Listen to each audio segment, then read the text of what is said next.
चल क्या रहा है सर? जब से फेड पॉलिसी आई मालूम था थोड़ा बाजार रिएक्ट करेंगे, पर जिस तरह का रिएक्शन आ रहा है और दिन बर दिन जिस तरह का रिएक्शन आ रहा है, क्या दर्शा रहा है ये सर? दीप, इसमें कोई डाउट ही नहीं कि जो डर और डर की वजह है वो सब पता है जी। पिछले हफ्ते हमने एक ही चीज कही थी फेड की मीटिंग के बाद, आपको सिर्फ और सिर्फ एक चीज पर फोकस करना है, वो है डॉलर इंडेक्स। करेक्ट। और आप देख लीजिए पूरी दुनिया को इस वक्त डॉलर इंडेक्स नचा रहा है। पिछले 4 सेशन में यही हुआ है फेड की मीटिंग के बाद में, और यही होगा भी। जब तक डॉलर इंडेक्स आपका ठंडा नहीं होता तब तक आपके लिए अमेरिकी बाजारों में या दुनिया भर के बाजारों में एक रिकवरी आना मुश्किल है। राइट। और डॉलर इंडेक्स के ठंडे नहीं होने के पीछे अपने कारण हैं, चाहे वो महंगाई के हों, चाहे ब्याज दरों के बढ़ने के हों, चाहे रिसेशन के डर को लेकर हों। लेकिन जो कुछ शुक्रवार को हुआ है दुनिया भर में, वो थोड़ा सा इंटरेस्टिंग और अलग पर्सपेक्टिव में देखने की जरूरत है। क्या हुआ है? डॉलर इंडेक्स तो मजबूत हुआ, ये 20 साल की नई ऊंचाइयों पर पहुंचा, लेकिन सामने देखिए आपके लगभग सारे एसेट क्लास में तेज गिरावट हुई है। करेक्ट। सोना चांदी जैसे भी बुरी तरह से गिर गया। बुरी तरह। जो कायदे से देखा जाए तो जब महंगाई ज्यादा हो तो सोना चांदी के तो दाम बढ़ने चाहिए। इन्फ्लेशन के अगेंस्ट ही तो हेज है। Exactly. सोने की जरूरत इन्फ्लेशन के अगेंस्ट पड़ती है कि महंगाई के। Exactly. तो इस बार तो वो हो नहीं रहा। बाकी मेटल्स गिर रहे हैं, इक्विटी मार्केट गिर रहे हैं, बॉन्ड यील्ड हाई है आमतौर पर। और इस वक्त सबको मंदी दिख रही है 22 महीनों के निचले स्तरों पर अमेरिकी बाजार। यही चाहिए।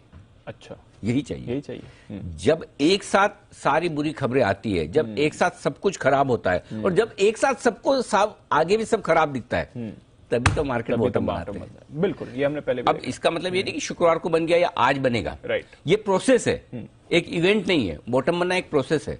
सो अमेरिकी बाजार भी अपनी सारी खराबियों को, सारी कमियों को, सारे नेगेटिव फैक्टर्स को अपने आप में ले रहे हैं। लेने दीजिए।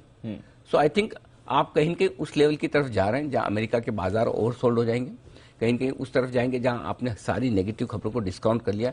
वो अब आज होता है, 2-4 दिन में होता है, यही देखने वाली बात है। और किस लेवल पर होता है, 30,000 पे होता है, 29 पे होता है या 28,000 पे होता है, वही देखने वाली बात है। लेकिन अमेरिकी बाजार अगर 22 महीनों के निचले स्तरों पर और फेड की मीटिंग के बाद सब कुछ खराब होते हुए इस लेवल तक पहुंचे, इसका मतलब क्लियर कट है, जो कैपिचुलेशन बोलते हैं, जो सारी चीजें एक साथ आना और खराब होना, अगर वो हो रहा है तो फिर ये एक तरह से अच्छा है, मौका है।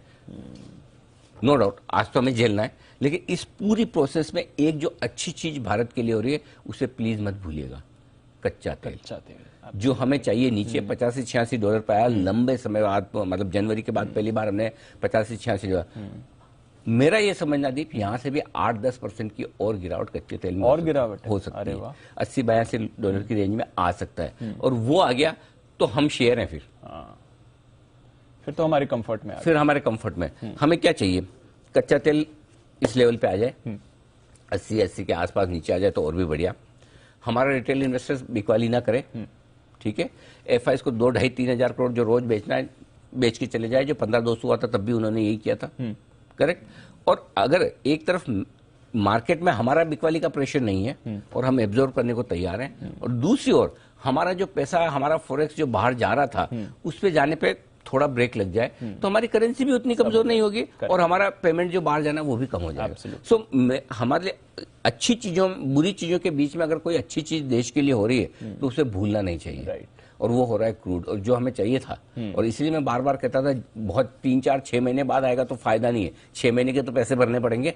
तो जितना जल्दी आए क्रूड नीचे उतना बढ़िया। और अगर एक आध दिन किसी दिन और अमेरिका में और खराब होना है, किसी दिन 800,000 पॉइंट डाउ जाना है, चले जाए, नजदीक 3-4-5% और निकल जाए, डॉलर इंडेक्स आपका 115-116 पे आना है तो आ जाए, उस दिन सारा मटियामेट हो जाए, उस दिन क्रूड आप 78-80 पे ले आए, हमारा काम हो जाएगा, हमारा बॉटम वहां बन जाएगा।